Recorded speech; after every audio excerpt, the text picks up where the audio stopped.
ইতিহাসের নির্মম পরিহাস এই যে আওয়ামী লীগের সমস্ত শীর্ষ নেতাই এই সময় কোন রকম তৎপরতাবিহীনভাবে হাজার হাজার পলায়নপর মানুষের কাতারে সামিল হয়ে এই শহর থেকে নিষ্ক্রান্ত হতে বাধ্য হন। জাতির সেই ক্রান্তি লগ্নে আতঙ্কিত, উদ্ভ্রান্ত ও দিকভ্রান্ত মানুষেরা যখন ছুটে পালাচ্ছে, ঠিক সেই মুহূর্তে এক অজ্ঞাত স্থান থেকে সেই কণ্ঠস্বরটি ভেসে আসে এক ঐশ্বরিক দিক নির্দেশনার মতো। কিন্তু যার কণ্ঠ থেকে এই ঘোষণাটি তারা শুনতে চেয়েছিল, সেটি এই কণ্ঠস্বর নয়, এটি অন্য এক কণ্ঠস্বর। আবেগমথিত দেশমাতৃকার প্রতি নিবেদিত গভীর দৃঢ়তায় পরিপূর্ণ কণ্ঠস্বরটি থেকে যা উচ্চারিত হয়েছিল, সেটি ছিল প্রকৃত অর্থে ডিক্লারেশন অফ ইন্ডিপেন্ডেন্স বা স্বাধীনতার ঘোষণা। জিয়াউর রহমান কালুরঘাট বেতার কেন্দ্র থেকে প্রথম যে ঘোষণাটি দেন, এক রহস্যজনক কারণে তার সমস্ত কপি নষ্ট করে ফেলা হয়। কিন্তু সেই সময়ে চট্টগ্রামেরই এক সাংবাদিকের স্মৃতি থেকে প্রায় হুবহু যে ঘোষণাটি পাওয়া যায়, সেটি হল, I, Major Zia, head of the Provisional Revolutionary Government of Bangladesh, do hereby declare war of independence against Pakistani occupation army. R major Ziaur Rahman কর্তৃক প্রদত্ত দ্বিতীয় ঘোষণাটি ছিল, যা কালুরঘাট বেতার কেন্দ্র থেকেই প্রচারিত হয়, তা হল, I, Major Ziaur Rahman, do hereby declare independence of Bangladesh on behalf of our great national leader, Bangabandhu Sheikh Mujibur Rahman. Ziaur রহমানের সেই তেজোদ্দীপ্ত বিপ্লবী প্রত্যয়পূর্ণ কণ্ঠটি একমাত্র কণ্ঠস্বর, যার ঘোষণায় হাজার হাজার পলায়নপর ধাবমান জনস্রোত থমকে দাঁড়ায়। অসীম সাহস নিয়ে বারবার তারা ঘুরে দাঁড়ায়।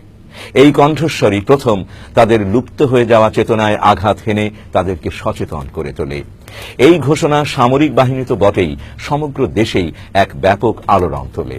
মেজর জিয়া তখন এক জীবন্ত কিংবদন্তির নায়কে পরিণত হন।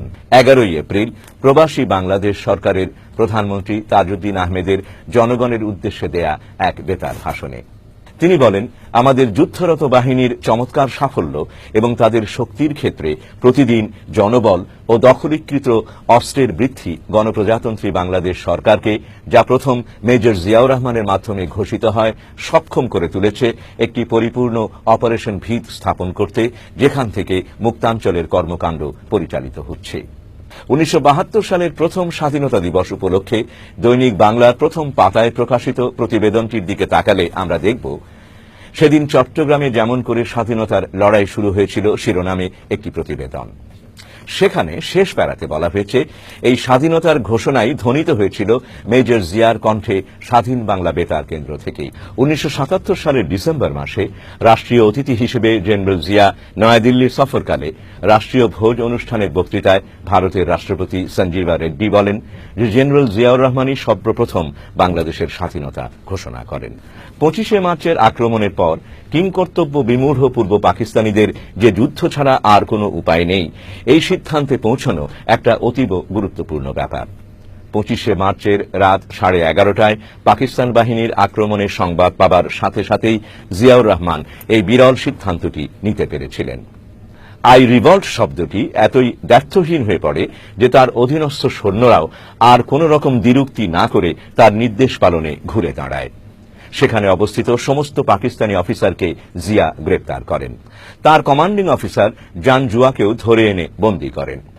আক্রমণের ওই রকম একটা নাজুক অবস্থাতেই যুদ্ধ শুরু করাও সে সময়ের বিধ্বস্ত প্রেক্ষাপটে একটা আমূল পরিবর্তন এনে দেয় এবং একটা গভীর আত্মপ্রত্যয়ের সঞ্চার করে সবার মধ্যে। 1971 সালের 4 এপ্রিল হবিগঞ্জের মাধবপুর তেলিয়াপাড়া চা বাগানে প্রতিরোধ যুদ্ধের নেতারা বৈঠকে মিলিত হন। তারা সেখানেই বসে গঠন করেন জাতীয় মুক্তি ফৌজ। জেনারেল ওসমানীকে সর্বাধিনায়ক নির্বাচিত করে 11 জন সামরিক অফিসারকে সেক্টর কমান্ডার নিযুক্ত করা হয়।